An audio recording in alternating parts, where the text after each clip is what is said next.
My name is Grace Collins. I'm 32 years old, and until 4 months ago, I believed my life was predictable in the best possible way. I'm a software developer for a healthcare company. I build systems that don't crash. I fix problems before users even realize they exist. I believe in logic, structure, patterns. And for 2 years, I believed my relationship with Daniel Harper fit that same framework. We met at a friend's housewarming party. He spilled red wine on my sleeve and offered to pay for the dry cleaning. Instead, we talked for 3 hours on the balcony while everyone else played beer pong inside. Dan worked as a veterinary technician at an animal hospital across town.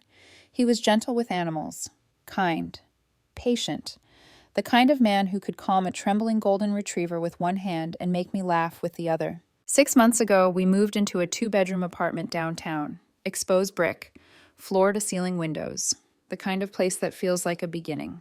That Thursday in October, we had dinner plans with his college roommate who was passing through town. We were 10 minutes from the restaurant when Dan suddenly snapped his fingers. Oh, I forgot. I promised to drop off some paperwork for Mia. She's on maternity leave. It'll just take a second. Mia, a coworker. He'd mentioned her before. Sure, I said. Where am I going? He directed me to a neighborhood I didn't recognize. Just pull up next to that blue sedan. The building wasn't what I expected. Modern. Keypad entry.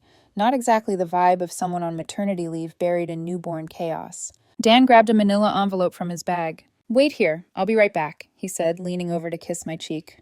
2 minutes tops. I watched him punch in a code and disappear inside. I turned on the radio, texted his roommate that we might be a few minutes late. That's when I noticed it. Dan's phone, sitting in the cup holder between the seats. He never forgot his phone. I reached for it to put it in his bag, and then the screen lit up. A message from Mia W. He's just sitting in the car. Come upstairs. I'll be quick. For a second, my brain refused to process the words. I read it again and again. He's just sitting in the car. Come upstairs. I'll be quick. There's a particular kind of silence that settles over you when your world rearranges itself.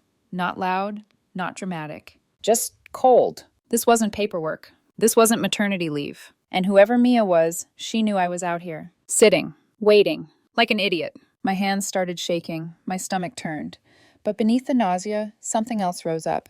Clarity. The girls' nights that had turned weekly. The new gym routine where he showered there instead of at home. The way he'd angle his phone screen away from me. The subtle irritability when I asked simple questions. I had told myself I was being paranoid. I wasn't. I placed his phone back exactly where it had been. I put the car in drive. And I left. No dramatic exit, no honking, no confrontation. Just gone. During the drive home, I felt like I was watching my life from outside my body. 2 years. 6 months living together. Future plans. All of it dissolving because of one text message. Back at the apartment, I moved with mechanical precision. Weekend bag. Laptop. Passport. Important documents. I didn't cry. I didn't scream. I checked into a hotel downtown and turned off my phone. When I turned it back on an hour later, there were already 7 missed calls from Dan. Then 10.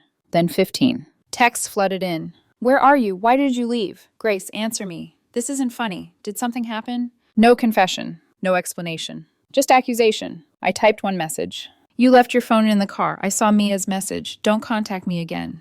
Then I powered my phone off. Room service arrived 20 minutes later. I didn't touch it. I sat on the edge of the hotel bed, staring at the city lights outside the window. Life doesn't always collapse in explosions. Sometimes it unravels quietly. And sometimes the most powerful thing you can do is drive away.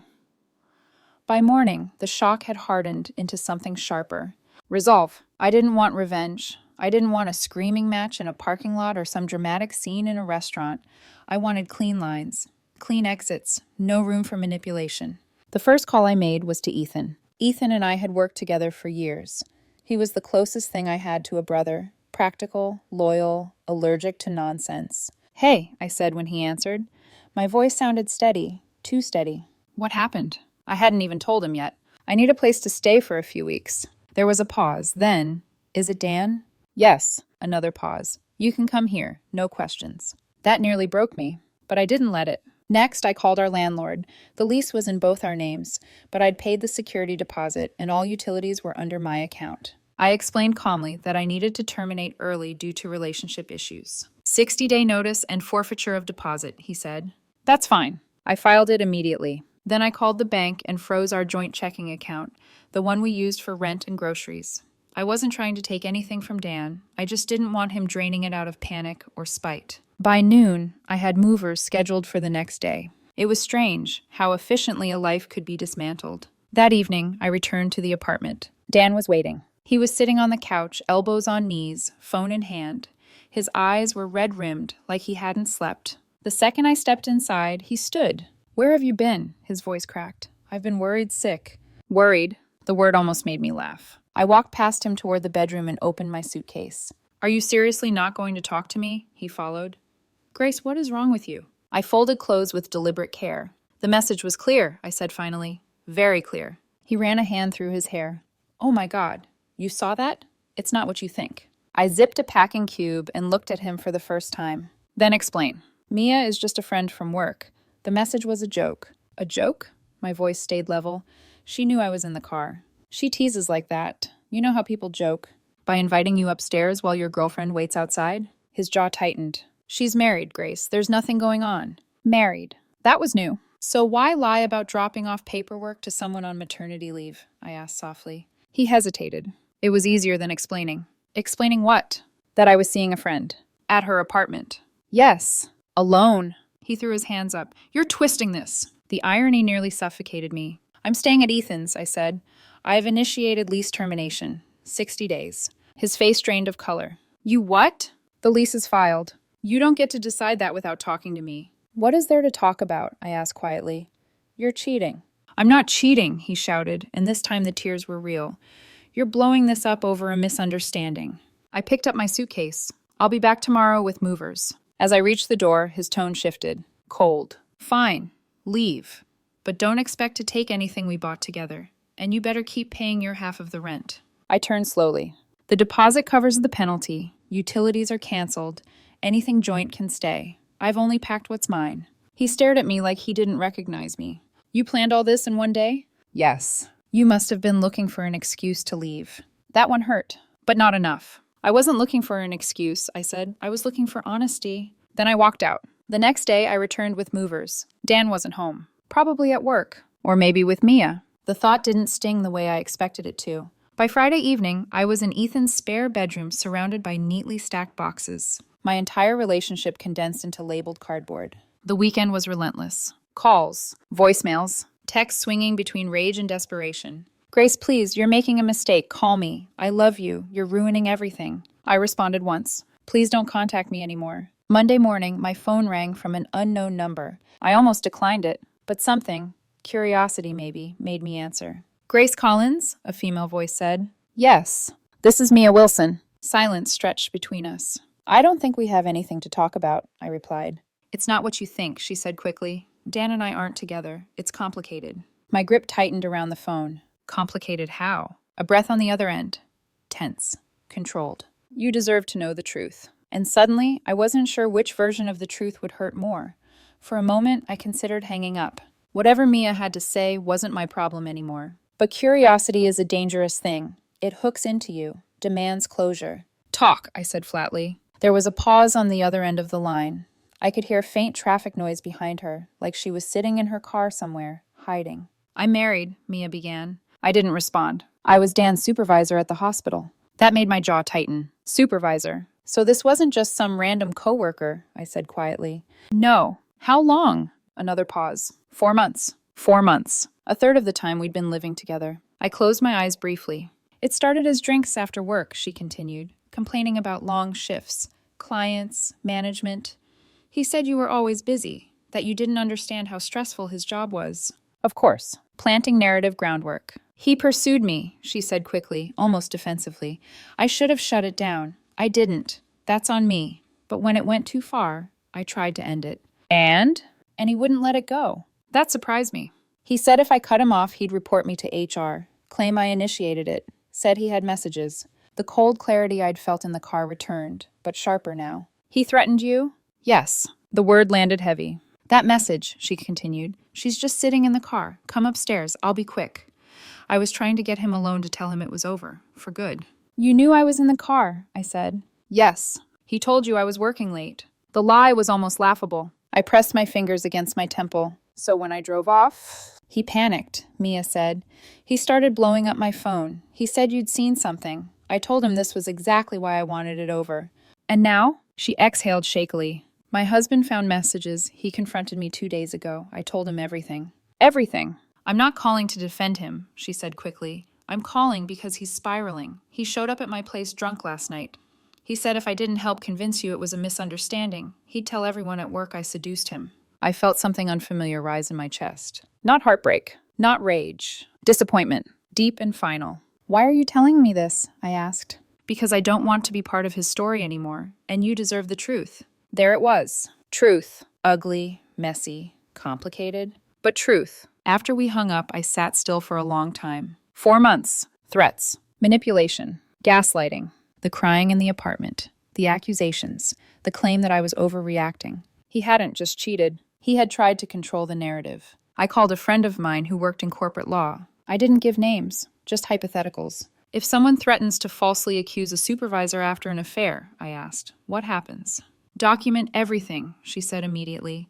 Texts, calls, dates, and if harassment escalates, restraining order. I started a folder that afternoon. Screenshots, voicemails, timeline notes. 2 weeks passed. I slipped into routine. Work, gym, apartment hunting. Ethan made terrible pasta and didn't ask questions.